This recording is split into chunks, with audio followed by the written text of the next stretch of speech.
නම ඇහුණ ගමන් බය හිතන අපේ පරණ කතන්දරවල තියෙන සුපිරිම භූතයෙක් ගැනයි අද අපි කතා කරන්න යාළු.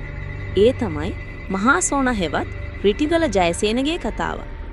මේ ලෝකේ ඇත්තරම හිටපු සුපිරි වීර සෙන්පතියෙක් මේතරම් භයානක යක්ෂයෙක් වුණේ කොහොමද? මහා සෝන කියන්නේ නිකම් මනසින් හදපු පිස්සු භූතයෙක් නෙවෙයි. ඌ මාර බල සම්පන්න, ලේ පිපාසිත, සත් කිරීටයකට උරුමකම් කියන යක්ෂ බොස් කෙනෙක්. මේ පාලන කතාව අපේ සිරිත් විරිත් ආරක්ෂක තොවිල් සහ ඉතිහාසයත් එක්ක කොච්චර සම්බන්ධද කියන අද බලමු.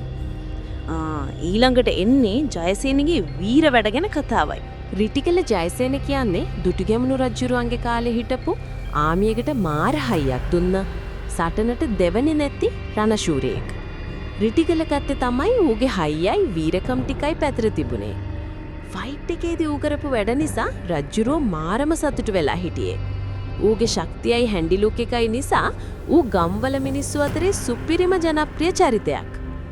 හැබැයි ඌගේ වීරකම් වලට වඩා ෆේමස් උනේ ඌට වෙච්ච දුක හිතන අවසානයේට හේතු වුණ සීන් එක. මේ කතාව ගෝඨායම්බර සෙනපති එක්ක සම්බන්ධයි. ඌත් රජුරුවන්ගේ තවත් බල සම්පන්න සෙනපතියෙක්නේ. ඔන්න ඔය දෙන්නගේ ගැටුම තමයි අපේ කතාවේ ලොකුම ටර්නින් පොයින්ට් එක. පරණ කතා කියන විදිහට ජයසේන විනාශ වෙන්න හේතුව කෙල්ලෙක්ගේ ප්‍රශ්නයක්ලු. සමහර කතාවල කියන්නේ ගෝඨායම්බර සෙනපතිගේ වයිෆ්ගේ ලස්සනට ජයසේන අහුවෙලා. ඒකයි මෙයාවල ජීයේ.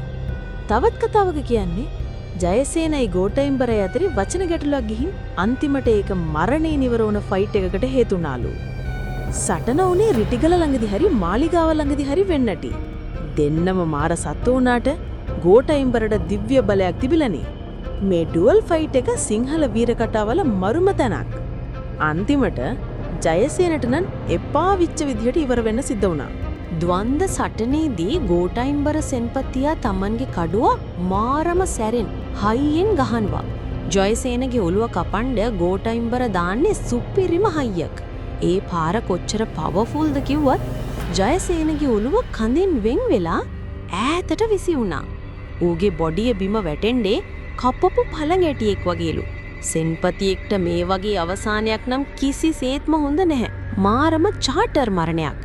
මේ සිද්ධිය ජයසේනගේ ආත්මීය මාර කම්පනයටයි වේදනාවටයි දැම්මා.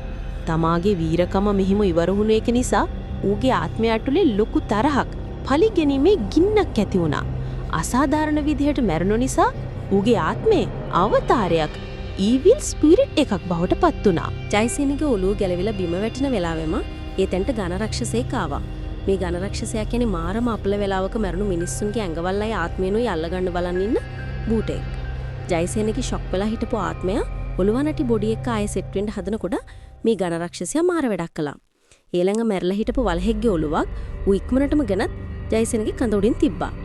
ඇත්ත ඔළුවයි කඳයි සෙට් වෙන එක නවත්තලා ජයසේනගේ පවර්ෆුල් ආත්මය මේ අවුල් වෙච්ච බොඩිය ඇතුළේ හිර කළා.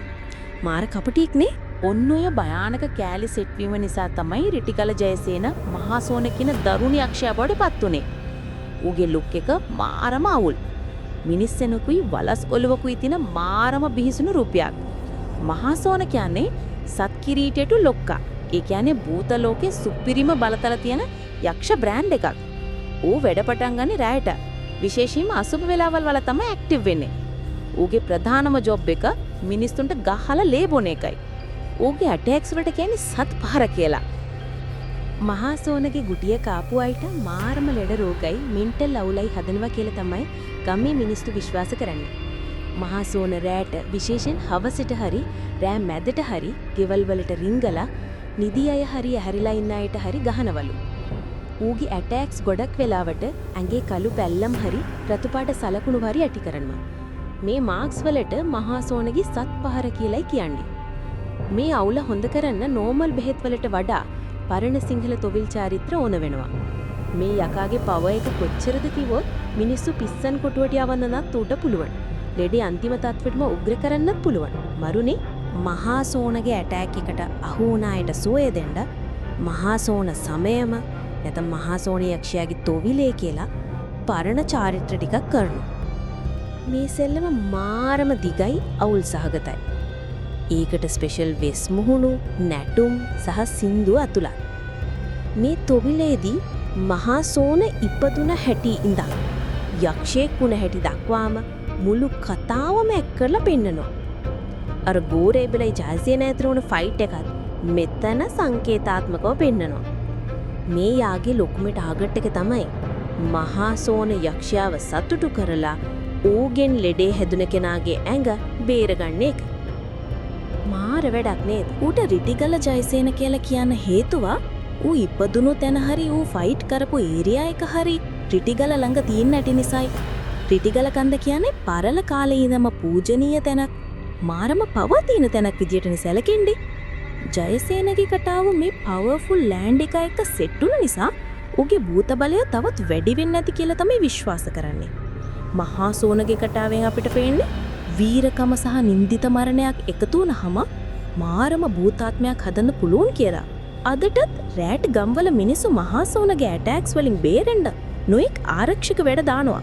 ඇත්තටම ජීවත් වුණු වීර සෙබලෙක් අපේ කතාවල ඉන්න මාරම භයානක යක්ෂයා බවට පත් උනේ ඔන්න ඔහමයි. ක්‍රිටිකල ජයසේන මෙරුණු එක සිම්පතියෙක්ගේ එන්ඩ් එක වුණාට මහසෝන ඉපදුනේකින් සිංහල සංස්කෘතියේ තොවිල් හා යාගසිරිත පටන් ගත්ත කියන්න පුරුවම්. පරණ කතා කියන්නේ වීරයෝ දිනපු ඒවා විතරක් නෙවෙයි, ඉරාල පරාද වෙලා ඒකෙන් හැදුන භූත බලපෑම් ගැන තමයි. යාළුවනේ, ඔයාලා මහසෝන ගැන අහපු වෙන කතා මොනවද?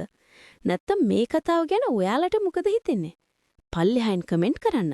මේ වගේ තවත් අමුතු කතා සහ පරණ සිද්ධි ගැන දැනගන්න අපේ නාලිකාව සබ්ස්ක්‍රයිබ් කරන්න.